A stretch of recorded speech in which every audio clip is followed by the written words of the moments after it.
కాబట్టి వారిని మాట్లాడవలసిందిగా కోరుతున్నాను. ఎక్కువ సమయం తీసుకోవద్దు సోదరా. వేదిక మీద ఉన్న పెద్దలందరికీ, అదేవిధంగా మాలల సింహగర్జనకు వచ్చినటువంటి సింహాలందరికీ నా యొక్క ఉద్యమ జైభ్యములు. మందకృష్ణ మాదిగా నువ్వు ప్రెస్ మీట్ పెట్టి చెప్పావు మాలలు బయట రావాలని. నువ్వు గెలకనంత వరకు మేము ఎక్కడ ఏం మాట్లాడలేదు. ఇగో కదిలారు కొద్ది మంది మాత్రమే. ఇక్కడ రెండు విషయాల మీద నేను మాట్లాడతాను, సమయం తక్కువ ఉంది కాబట్టి. సుప్రీంకోర్టు ఇచ్చినటువంటి ఆ గైడ్ లైన్స్ ఏవైతే ఉన్నాయో అవి భారత రాజ్యాంగానికి వ్యతిరేకమైనవి. ఆర్టికల్ 341ను సవరణ చేయాలంటే దేశంలోని 50% రాష్ట్రాల అసెంబ్లీలో బిల్లు ఆమోదించిన తర్వాత మాత్రమే 2 ఉభయ సభల్లో ఆమోదించబడాలి. ఇది రాజ్యాంగ ప్రక్రియ. దీని ప్రకారం చేసేది ఉంటే కృష్ణబాదిగా నువ్వు వెంకయ్య నాయుడు కాళ్ళ మీద పడతావా, నరేంద్ర మోడీ బొంద మీద పడతావా, ఎవడి మీద పడతావా వాడి మీద పడు. రాజ్యాంగ ప్రక్రియ ప్రకారం చేస్తే మా మాలల నుండి నీకు ఎటువంటి విరోధం లేదు. 341 సవరణను అడ్డుకునే శక్తి మాలలకు లేదు. తీసుకొస్తా అంటే చేసే శక్తి లేదు. కానీ ఎంఆర్పిఎస్ తిండిపోటల ముఠా మాలలు తిన్నారు, మాలలు దొప్పి తిన్నారు అని అంటారు. ఏం తిన్నదయా నీది? ఏముంది నీ దగ్గర తినడానికి? నువ్వు ఇదే గ్రౌండ్ లో నరేంద్ర మోడీని తీసుకొచ్చి సుప్రీంకోర్టు ద్వారా దొంగ మార్గాన ఆ గైడ్ లైన్స్ తీసుకొచ్చావు కదా. ఈ దేశంలో అత్యధిక శాతం రాష్ట్రాలు బీజేపీ పాలనలో ఉన్నాయి.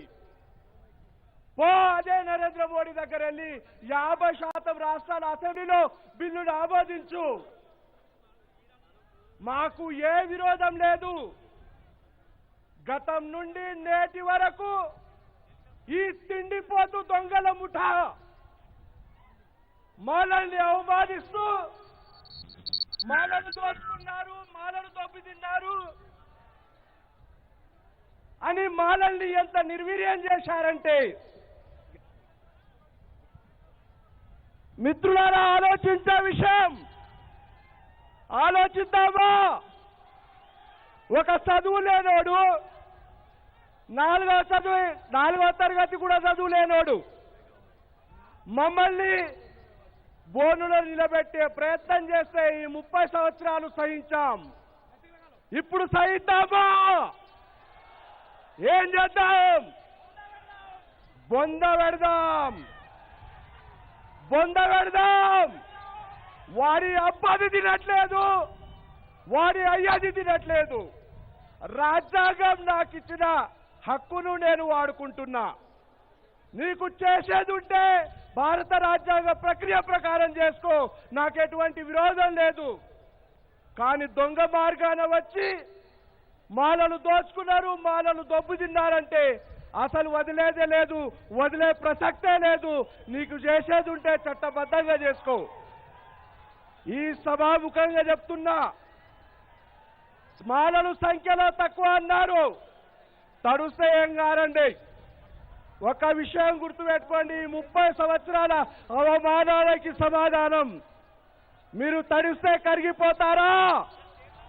మట్టితో అయ్యారా? కరగరు అన్నప్పుడు తడుస్తే భయపడాల్సిన అవసరం లేదు. ఇది 30 సంవత్సరాల నిశ్శబ్దతకు సమాధానం.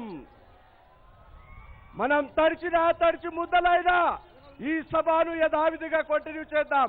ఇది తుఫాన్ మాత్రమే. తలపై వేసుకోండి. వర్షంలో తడిచినా సరే ఎవరు ఇక్కడి నుంచి పోవడానికి వీల్లేదు.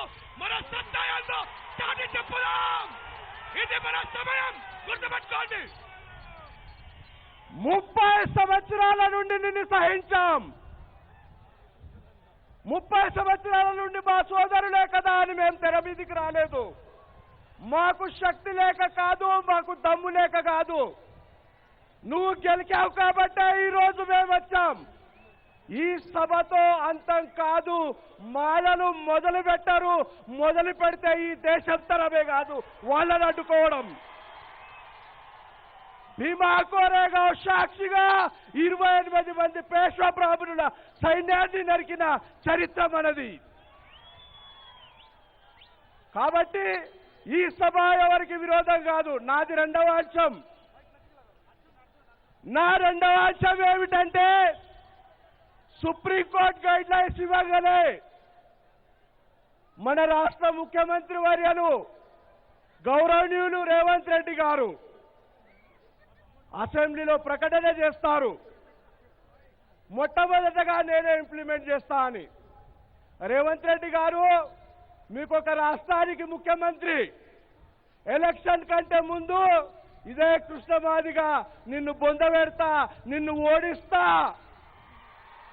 అని చెప్పడమే కాదు, ఏఐసిసి అధ్యక్షులు ఖర్గే గారిని విమర్శించాడు, రాహుల్ గాంధీని విమర్శించాడు, సోనియా గాంధీని విమర్శించాడు.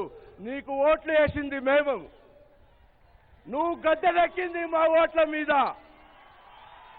నువ్వు ప్రకటన చేయడం మా మాలల్ని అవమానించినట్టే.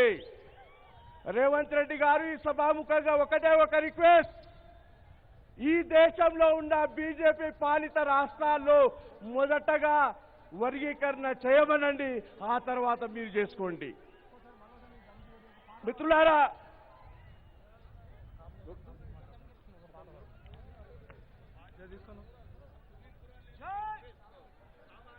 హలో, జై మాలా, జై కాబట్టి కాబట్టి ఒకటే విషయం గుర్తుపెట్టుకోండి, మన మౌనాన్ని విడుద్దాం.